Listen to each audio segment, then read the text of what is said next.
Assalamualaikum warahmatullahi wabarakatuh.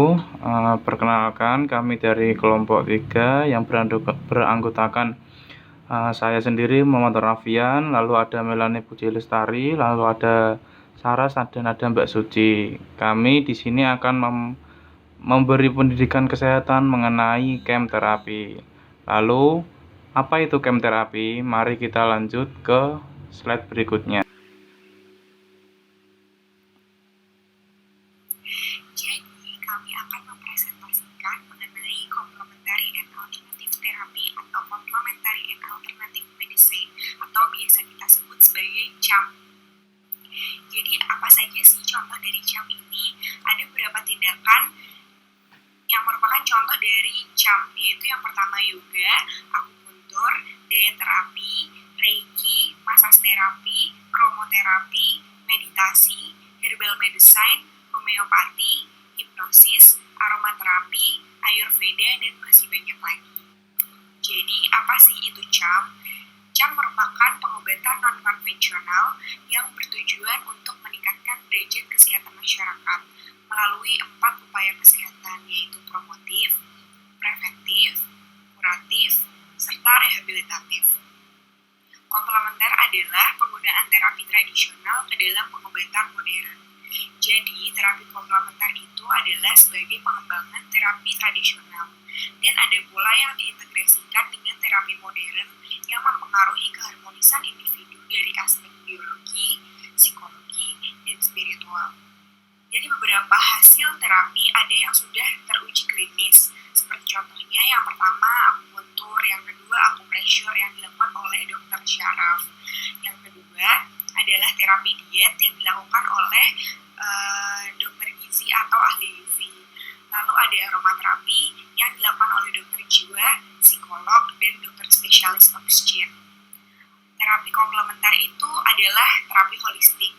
Pendapat ini didasari oleh bentuk terapi yang mempengaruhi individu secara menyeluruh, yaitu sebuah keharmonisan individu untuk mengintegrasikan pikiran, badan, dan jiwa dalam kesatuan fungsi.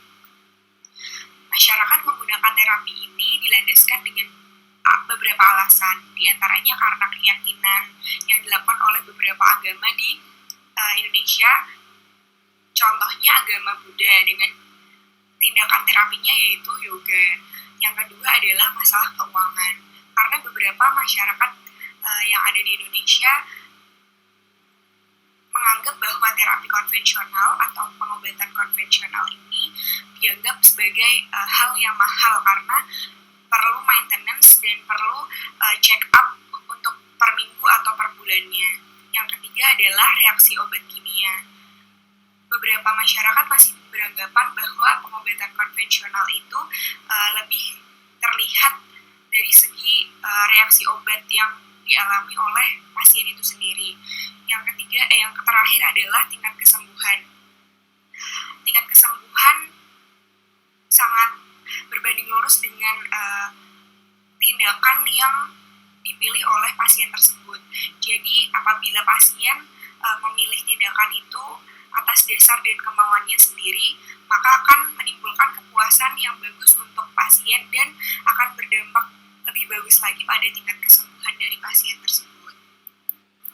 Lalu apa sih dasarnya? Yang pertama ada dari Permenkes RI nomor 1109/Menkes/per/2007 mengenai jenis pelayanan dari complementary and alternative therapy. Yang pertama adalah mind and body intervention atau intervensi tubuh dan pikiran. Contoh dari tindakan ini adalah hipnoterapi, mediasi, penyembuhan spiritual, doa, dan yoga. Yang nomor 2 adalah alternative system of medical practice atau sistem pelayanan pengobatan alternatif.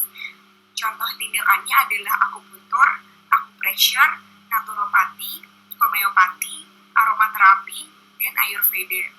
Yang nomor 3 adalah mind healing methods atau cara penyembuhan manual. Contoh tindakannya adalah chiropractic, healing touch, tuina, shiatsu, osteopati, pijat urut. Yang nomor 4 adalah diet and nutrition, the prevention and treatment of disease atau diet dan nutrisi untuk pencegahan dan pengobatan. Contoh tindakan berikutnya adalah diet makro dan mikronutrien. Yang nomor 5 adalah unclassified diagnostic and treatment methods atau cara lain dalam diagnosa dan pengobatan. Contohnya adalah terapi ozon, hiperbarik, dan EECP. Yang terakhir adalah pharmacologic and biologic treatments atau pengobatan farmako dan bio. Contoh tindakannya adalah jamu, herbal, serta gurah. Halo, perkenalkan nama saya Sucitika Ramatika. Saya di sini mahasiswa profesi Undip angkatan 37. Di sini saya akan menjelaskan mengenai apa sih perbedaan KEM dan pengobatan konvensional. Ada yang tahu nggak ya? Mari kita melihat perbedaannya. Jadi, yang pertama itu, KEM merupakan pengobatan privat dan tidak terintegrasi dengan petugas medis. Lalu, penyedia jasa KEM umumnya bukan dokter yang telah menempuh pendidikan medis. Penyedia KEM memiliki perizinan dan aturan mereka sendiri, yaitu terpisah dengan aturan atau perizinan medis. Efektivitas dan keamanan dari berbagai macam KEM itu sedikit sekali yang diteliti, sering merupakan dan dahulu tidak terbukti secara ilmiah seperti pengobatan konvensional. Lalu, pendanaan riset KEM pada waktu dahulu adalah tergolong kecil, jauh dibandingkan dengan pengobatan konvensional. KEM sendiri itu kurang saintifikasi jika dibandingkan dengan pengobatan konvensional.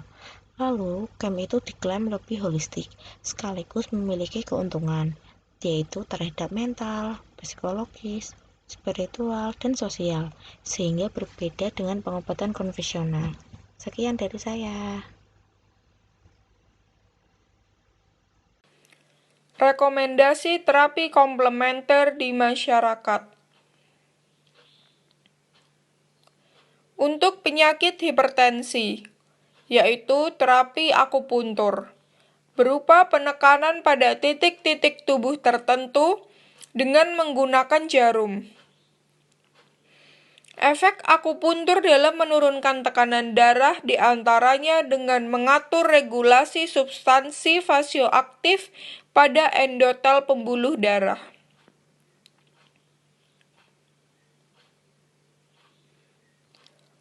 Kedua adalah rose aromaterapi.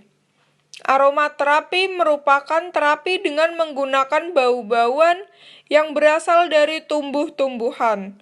Rose aromaterapi dapat menurunkan tekanan darah karena mekanisme kerja aromaterapi melalui sirkulasi dan sistem penciuman.